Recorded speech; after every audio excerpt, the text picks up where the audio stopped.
ناظرین آداب، Urdu news and media network India کے تحت میں جاوید جمال الدین آج کے اخبار کے عنوان سے پیش کی جائیں گی اردو اخبارات کی جھلکیاں۔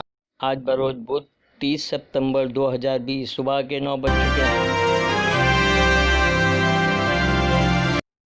روزنامہ اردو ٹائمز کی ہیڈ لائن: آج بابری مسجد شہادت معاملے میں عدالت کا فیصلہ۔ اڈوانی، مرلی منوہر جوشی، کلیان سنگھ، ونے کٹیا، اما بھارتی سمیت سبھی 32 ملزمین کو عدالت میں حاضر ہونے کا حکم۔ ہتھرس میں اجتماعی عصمت دری کی شکار لڑکی کی موت، محبوبہ مفتی کو کب تک حراست میں رکھا جا سکتا ہے؟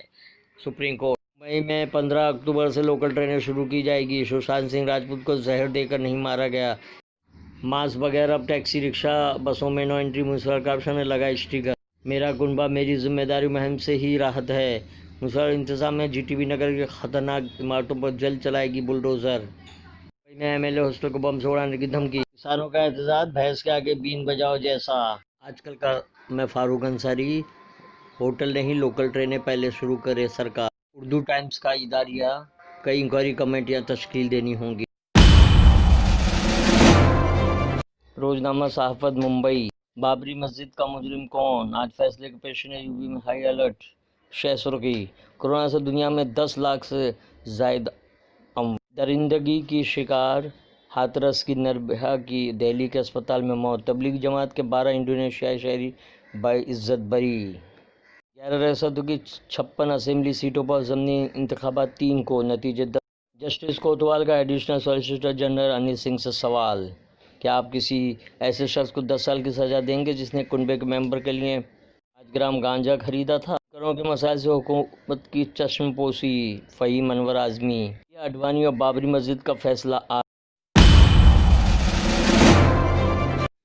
روزنامہ ہندوستان ڈیلی کی ہیڈ لائن: ہاتھرس اجتماعی آبرو ریزی، مسلم خواتین کے احتجاج کے دوران پولیس کی مار پیٹ۔ التجا کو اپنی ماں محبوبہ مفتی سے ملنے دیا جائے۔ Supreme court. سشانت کو زہر نہیں دیا گیا، ایمس کے ڈاکٹروں نے خارج کیا امکان۔ زرعی بل: کسانوں کے لیے موت کا پروانہ۔ سلطنت عثمانیہ سے مملکت سعودی عرب۔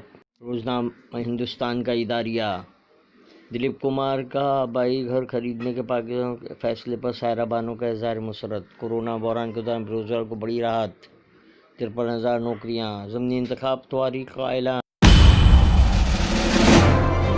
روزنامہ سہارا: متاثرہ دلت لڑکی نے دم توڑا، بی ایس پی اور جے ایس پی کے ساتھ بنا کشوا کا نیا مورچہ۔ چمن بھگت نے کہا کہ ڈرگس کے لیے فلم دنیا کو بدنام نہ کیا جائے۔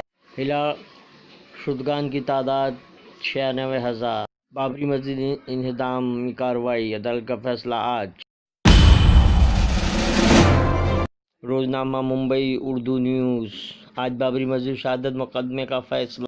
15 اکتوبر سے لوکل شروع ہو سکتی ہے۔ آدتیہ ٹھاکرے: ڈانڈیا اور گربا کھیلنے پر بھی پابندی۔ ملک گیر ریل روکو تحریک کل۔ ہند، امریکہ، آسٹریلیا اور جاپان کا ورچوئل مشاورتی اجلاس۔ انڈونیشیا کی تبلیغی جماعت کے 12 افراد بعزت بری۔ شب و روز کالم میں وارث تو اڑوی، اب ایسے سوالات امتحانی پرچوں میں پوچھے جانا باقی ہیں۔ محمد ابراہیم خان کا مضمون: آزادی، جمہوریت، حالات حاضرہ اور ملت اسلامی۔ اداریہ: ایمنسٹی انٹرنیشنل کا کام ٹھپ۔ روزنامہ انقلاب کی 6 سرخی: احتجاج اور توسیع، ملک گیر ریل روکو آندولن کی تیاری۔ چینل کو برانڈز کی وارننگ: زہر افزانی باز رہیں ورنہ اشتہار نہیں ملیں گے۔ فیول کی خبر میں ایمنسٹی انٹرنیشنل کا ہندوستان میں کام کاج بند، مودی سرکار پر ہراساں کرنے کا الزام۔ اقوام متحدہ کی 75 سال نقطہ نظر میں پرویز حفیظ۔ اداریہ: کسانوں پر ظلم ٹھیک نہیں۔ چینل کو سبسکرائب کیجیے، لائک کیجیے، شیئر کیجیے اور قیمتی مشورے سے نوازیں، کامنٹس کرنا نہ بھولیں۔ یہ تھی اردو اخبارات کی جھلکیاں، پھر ملاقات ہوگی۔ اللہ حافظ۔